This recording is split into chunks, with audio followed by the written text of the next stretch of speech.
지난주에는 예수님께서 예루살렘에 왕으로 입성하는 장면을 공부했습니다. 그때 제자들은 예수님께서 새로운 나라를 세우시고 이스라엘을 로마 압제로부터 건져내실 것이고 자신들은 그 나라에서 권세를 누리며 살게 될 것이라는 생각에 마음 부풀어 있었습니다. 그런데 왕으로 입성하시는 예수님이 성전을 정결케 하시는 것입니다. 그리고 이 성전 청결 사건은 다음에 나오는 무화과나무 저주와 별개의 사건이 아니라 한 가지 중요한 메시지를 던지고 있습니다. 무심코 보면 이 두 사건이 각기 다른 메시지를 던지는 것처럼 보이지만 사실은 한 가지 아주 중요한 메시지를 강조하고 있다는 사실을 놓치지 말아야 합니다. 순서에 따르면 청결 사건은 먼저 다뤄야 맞지만 본문의 특성상 무화과나무를 저주하신 사건 먼저 보고 두 사건이 어떤 연결 고리를 가지고 있으며 어떤 메시지를 던지는지 알아보도록 하겠습니다. 마태복음 21장 18절에서 20절의 말씀입니다. 이른 아침에 성으로 들어오실 때 시장하신지라 길가에서 한 무화과나무를 보시고 그리로 가사 잎사귀밖에 아무것도 찾지 못하시고 나무에게 이르시되 이제부터 영원토록 내가 열매를 맺지 못하리라 하시니 무화과나무가 곧 마른지라. 제자들이 보고 이상히 여겨 가로되 무화과나무가 어찌하여 곧 말랐나이까. 이 본문은 무화과나무가 저주를 받는 사건입니다. 이른 아침에 예루살렘을 향해 들어가시다가 허기가 지었습니다. 그때 잎이 무성한 한 무화과나무가 눈에 들어왔습니다. 그래서 잎이 무성하니 저 나무에는 틀림없이 열매가 있겠다고 생각하시고 다가가셨습니다. 그런데 열매가 없었습니다. 그래서 그 나무를 바로 저주해 버리십니다. 이해되지 않는 행동을 하시는 것 같습니다. 마가복음 11장에 보면 그때는 무화과가 열리는 때가 아니라고 되어 있습니다. 예수님께서 모르실 리가 없습니다. 그런데도 저주해 버리신 것입니다. 예수님께서 예루살렘 성전을 청결케 하시고 다시 성전으로 돌아가실 때에는 4월에 해당됩니다. 무화과는 여름인 6월이 되어야 열리는 나무입니다. 그러면 여기서 몇 가지 의문이 생깁니다. 첫째는 무화과의 철이 아닌데도 왜 무화과 열매를 찾으셨는가 하는 것이고, 둘째는 열매가 없다고 해서 분노까지 터뜨리면서 무화과 나무를 저주할 것까지 있나, 이게 좀 심하지 않나 하는 것이며, 셋째는 제자들의 입장에서 보면 예수님은 고치시고 회복시키시고 살려내시는 분이신데 왜 저주하시고 죽이셨는가 하는 것입니다.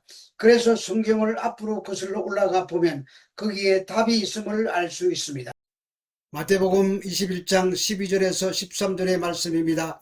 예수께서 성전에 들어가사 성전 안에서 매매하는 모든 사람들을 내쫓으시며 돈 바꾸는 사람들의 상과 비둘기 파는 사람들의 의자를 둘러엎으시고 그들에게 이르시되 기록된 바 내 집은 기도하는 집이라 일컬음을 받으리라 하였거늘 너희는 강도의 소굴을 만드는도다 하시니라. 예수님께서 들어가신 곳은 지성소가 아니라 헬라어로 히에론, 성전 가운데서도 이방인의 뜰을 가리킵니다. 이방인의 뜰은 지성소에서 가장 멀리 떨어진 곳으로 이곳에서는 먼 곳으로부터 와서 예배를 드리는 순례자를 위하여 희생제사를 드리는 데 필요한 짐승, 나무, 새, 포도주, 소금, 기름 등을 파는 시장이 형성되어 있었습니다. 성전 마당이 시장터가 되어 버린 것입니다. 중요한 것은 성전은 그 기능을 잃고 종교 지도자들의 사욕을 채우는 곳이 되고 말았다는 것입니다. 그것은 상인들이 장사할 장소를 얻으려면 제사장들에게 돈을 지불해야 했고 제사장들은 성전을 팔아 부를 챙기고 사리 사욕에 빠졌다는 것입니다. 바로 이런 상황이 성전 안에서 벌어지고 있었던 것입니다. 그 결과 참된 예배가 사라지고 성전은 그 기능을 상실해 버린 것입니다. 그것을 보신 예수님께서 채찍을 만들어 휘두르십니다. 매매하고 장사하는 자들의 상을 둘러엎으시고 그들을 내어 쫓으신 것입니다. 그리고 하신 말씀이 내 집은 기도하는 집이라 일컬음을 받으리라 하였거늘 너희는 강도의 구려를 만들었다고 하십니다. 이 말씀은 이사야 56장 7절을 인용하신 말씀으로서 여기에 일컬음을 받는다는 뜻의 헬라어 그레데세타이는 성전이 만민이 되는 기도해야 하는 집이라는 말은 영원한 진리가 된다는 뜻을 가지고 있습니다. 또한 강도의 구로를 만든다는 말도 예레미야 7장 11절을 인용한 말씀으로 예레미야는 성전이 악용되기 있기 때문에 그 형벌로서 성전이 멸망당할 것을 예언한 말씀입니다. 유대에 있어서 강도의 구렬은 보통 광야의 암벽에 있는 것으로서 약탈자들의 피난처가 되는 것입니다. 이 사람들은 도적질과 살인, 간음, 거짓 맹세, 우상 숭배를 일삼으면서도 여호와 전에서 예배를 드림으로써 자신들은 구원을 얻을 수 있다고 믿었습니다.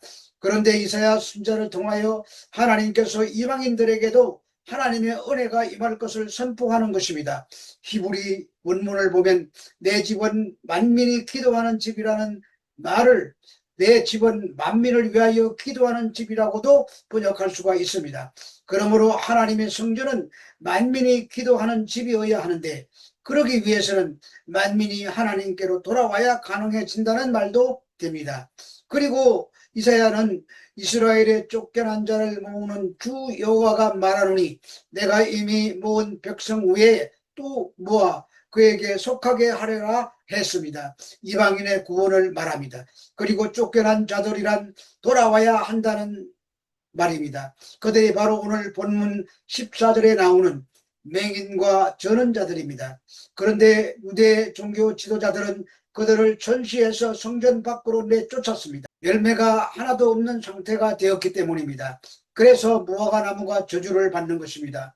무화과 나무에 비유되는 이스라엘이 저주를 받을 것이라는 메시지입니다.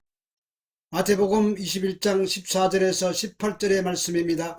맹인과 전언자들이 성전에서 예수께 나오매 고쳐주시니 대제사장들과 서기관들이 예수님께 하시는 이상한 일과 또 성전에서 소리질러 호산나 다윗의 자손이여 하는 어린이들을 보고 노하여 예수께 말하되 그들이 하는 말을 듣느냐. 예수께서 이르시되 그렇다. 어린 아기와 젖먹이들의 입에서 나오는 찬미를 온전하게 하셨나이다 함을 너희가 읽어본 일이 없느냐 하시고 그들을 떠나 성 밖으로 베다니에 가서 거기서 유하시니라. 맹인과 전언자들이 이스라엘의 쫓겨난 자들입니다. 이들이 예수께 나오니 고쳐주셨다고 합니다. 그들이 이름뿐인 그 성전에서 참된 성전 되시는 예수님께로 나온 것입니다. 이것이 오늘 이 시대의 종교라는 이름을 가지고 그들끼리 만의 유의에 빠져버린 한국 교회가 유념해서 들어야 할 메시지입니다. 마태는 예수님께서 영적 소경이며 불구자인 매매하는 모든 자들을 다 내어 쫓으시고 육신의 불구자들을 맞이하여 영을 고쳐주시는 귀한 일을 행했다고 강조하고 있습니다. 그것은 예수님께서 고침받은 자들로 하여금 성전을 기도하고 찬양하는 집으로 만들려 하시는 것입니다. 그러자 종교 지도자들이 예수님이 하신 일을 이상한 일로 여겼습니다. 여기서 이상한 일이란 헬라어로 다우마시아인데 이는 비상한 놀라운 찬양할 만한 일들의 복수형으로서 예수님이 육체의 불구자를 고치신 일뿐만 아니라 성전 청결케 하신 일까지도 백성들에게 찬양을 받을 만한 일이라는 뜻입니다. 그런데 그러한 귀한 일들은 메시아만이 할 수 있는 일입니다. 그리고 어린이들까지도 예수님을 향해서 호산나를 외칩니다. 성전의 경내에서 소리를 지르는 것은 성전의 거룩함에 대한 모독함으로 즉각적으로 성전 경비원들에게 제지를 받아야 마땅합니다. 그러나 예수님을 반대하는 종교 지도자들은 아이들의 소리를 지르는 것은 제지하지 않고 그 내용에 대해서만 분노했습니다. 어린 아기와 젖먹이들의 입에서라는 말은 시편 8편 2절을 인용한 말씀입니다. 이 시편 8편은 주 여호와 하나님을 그 대상으로 삼은 고백이었으나 예수님은 메시아인 자신에 대해서 온전한 찬미로 재해석하고 계시는 것입니다. 예수님의 말씀은 성숙한 어른이 찬양이 없다고 한다면 하나님은 어떻게 해서라도 예를 들어서 돌들이 소리 지르게 해서라도 자기 스스로 찬양을 준비하시고 온전케 하신다는 의미입니다. 여기에서 온전케 하셨나이다의 뜻의 헬라어 카타르시조는 중간태인데 스스로를 위한 찬미를 온전케 하다는 뜻입니다. 따라서 성전에서 찬양하고 담당하는 레위인 자손들이 아니라고 할지라도 하나님께서는 모든 만물들로 하여금 당신만을 찬양하시도록 준비하시고 계시는 것입니다. 그러면서 결정적으로 너희가 읽어본 일이 없느냐고 질문하시므로 대적자들인 종교 지도자들의 영적인 무지를 들어 그들을 부끄럽게 하셨습니다. 이스라엘의 상태가 이처럼 열매 맺지 못하는 무화과 나무와 같았던 것입니다. 마태복음 21장 21절로 22절의 말씀입니다. 예수께서 대답하여 이르시되 내가 진실로 너희에게 이르노니 만일 너희가 믿음이 있고 의심치 아니하면 이 무화과 나무에게 된 이런 일만 할 뿐만 아니라 이 산들어 들려 바다에 던지라 하여도 될 것이요 너희가 기도할 때 무엇이든지 믿고 구하는 것은 다 받으리라 하시니라. 믿음이 있고 의심치 아니하면에서 믿음이 있고는 가정법 현재 시상입니다. 이 말은 믿음을 가진다는 것은 계속적인 결단이 있어야 한다는 뜻입니다. 그리고 의심치 아니하면은 가정법 부정과거 중간태인데 의심은 스스로와의 싸움에 과거에 단 한 번으로 의심으로 끝났어야 한다는 말입니다. 그런 자들에게는 이 산들어 들려 바다에 던지우라고 하여도 그대로 될 것이라고 하십니다. 예수님은 무화과 나무가 곧 마른 사건을 통해서 종말이 임박해 있다고 하는 사실을 경고하는 한편 믿고 구하는 기도의 능력에 대해서도 교훈하신 것입니다. 앞에서 성전 청결 사건 속에서 만민을 위하여 기도하는 집이라고 했습니다.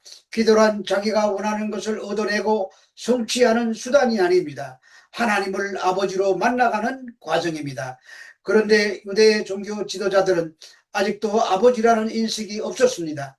오늘날 우리가 가져야 할 중요한 믿음도 거기까지 도달해야 합니다. 그 아버지께서는 이 땅에 잃어버린 하나님의 자녀들을 불러내시기 위하여 아들 예수 그리스도를 통하여 지금도 쉬지 않고 일하고 계십니다. 믿고 구하는 것은 다 받으리라는 말이 그냥 우리가 필요한 것을 기도만 하면 그저 자동적으로 다 주신다는 뜻이 아닙니다. 교회는 하나님을 아버지로 만나서 그분께 기도하는 곳입니다.